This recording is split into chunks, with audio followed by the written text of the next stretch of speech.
Di antara perkara-perkara yang harus diperhatikan di dalam pernikahan adalah al-kafa'ah, yaitu kesetaraan. Dan termasuk daripada kafa'ah, yaitu an-nasab, setara di dalam nasab. Jika ada perempuan menikah dengan lelaki yang tidak setara di dalam nasab, maka menurut pendapat Abu Hanifah, Imam Syafi'i, Imam Ahmad bin Hambal, tiga madhab ini mengatakan tidak sah. Pernikahan tersebut bisa sah dengan dua syarat. Ridhol mar'ah wa ridho waliha. Perempuannya ridho, walinya juga ridho. Maka tiga madhab, Abu Hanifah, Imam Syafi'i, Imam Malik mengatakan sah walaupun tidak setara di dalam nasab. Dalam masalah ini, Imam Ahmad bin Hambal mempunyai pendapat sendiri.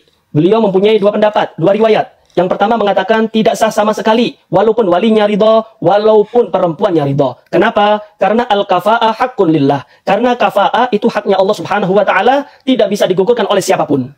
Yang kedua, beliau mengatakan pernikahan yang tidak setara di dalam nasab bisa sah dengan dua syarat. Ridhol mar'ah wa awliyaiha qaribihim wa ba'idihim. Perempuannya ridho, wali perempuan baik yang jauh maupun yang dekat, mereka semua juga ridho, maka sah itu pernikahan. Nah, pendapat Imam Ahmad bin Hambal inilah yang dipegang dan diamalkan oleh salaf-salaf kita para alawiyin fi tazwiji banatihim. Kenapa sih salaf kita kok memilih pendapat Imam Ahmad bin Hambal, kok begitu keras di dalam masalah pernikahan? Ada dua alasan. Yang pertama, untuk menjaga nasab mulia, yaitu nasab Nabi Muhammad SAW, jangan sampai terputus. Yang kedua, ketika ada syarifah menikah dengan non-sayyid, maka ini akan terjadi cacat. Dan ini akan dirasakan oleh seluruh alawiyin yang mendengarkan, yang mengetahui tentang pemutusan nasab tersebut. Jadi, agar tidak terjadi semua, agar kedua ini dijaga oleh Allah Subhanahu wa Ta'ala, jangan sampai ini terjadi dalam alawiyin, jangan sampai keturunan Nabi Muhammad ini terputus, maka alawiyin, salaf kita memilih pendapat Imam Ahmad bin Hambal. Islam Aswaja Channel dan Kun Alafa Media mengajak untuk mendoakan beliau.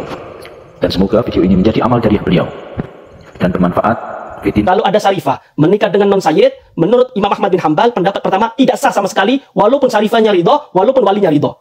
Yang kedua, ketika ada syarifah menikah dengan non-sayyid, ini bisa sah dengan dua syarat. Syarifahnya ridho, dan walinya syarifah ini juga ridho. Wali yang jauh maupun yang dekat, mereka semua ridho. Artinya, kalau ada lelaki yang mau menikah dengan syarifah, selain dia mendapatkan ridho syarifah, dia laki-laki tersebut harus mendapatkan ridho seluruh habaib, seluruh keturunan Hababah Fatimah Zahra yang ada di dunia. Harus ridho. Ini adalah perkara yang mustahil. Karena itu hati-hati, jangan sampai kita salah berfatwa. Kalaupun ada orang ngeyel, mengatakan, cukup kita ngikuti Imam Syafi'i aja. Syarifahnya ridho, walinya juga ridho, kan selesai. Kan bisa sah itu pernikahan. Memang benar. Pendapat itu memang ada. Akan tetapi yang perlu kita fahami bersama adalah iskotul kafa'ah itu rukhsah minasyariah. Menggugurkan kafa'ah itu adalah rukhsah daripada syariat. Jadi kalau rukhsah itu bisa diamalkan ketika tidak berkaitan dengan maksiat. Karena kaidah fikih mengatakan innar rukhsah la tunatu bil ma'asi. Rukhsah dari syariat ini bisa diamalkan ketika tidak berkaitan dengan maksiat. Jadi kalau ada syarifah menikah dengan non-sayyid, dengan pendapat Imam Syafi'i yang mengatakan ridho syarifah, ridhonya wali, ini cukup. Benar. Tapi perlu Anda ketahui, ini rukhsah. Bisa gugur ketika tidak berhubungan dengan maksiat.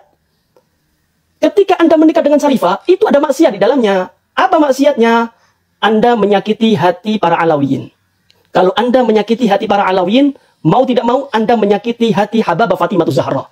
Kalau Anda sudah menyakiti hati Hababah Fatimah Zahra, berarti Anda sudah menyakiti hati kekasih Allah Subhanahu wa Ta'ala, yaitu Nabi kita Muhammad SAW. Adakah kemaksiatan yang lebih besar daripada menyakiti hati Nabi kita Muhammad SAW?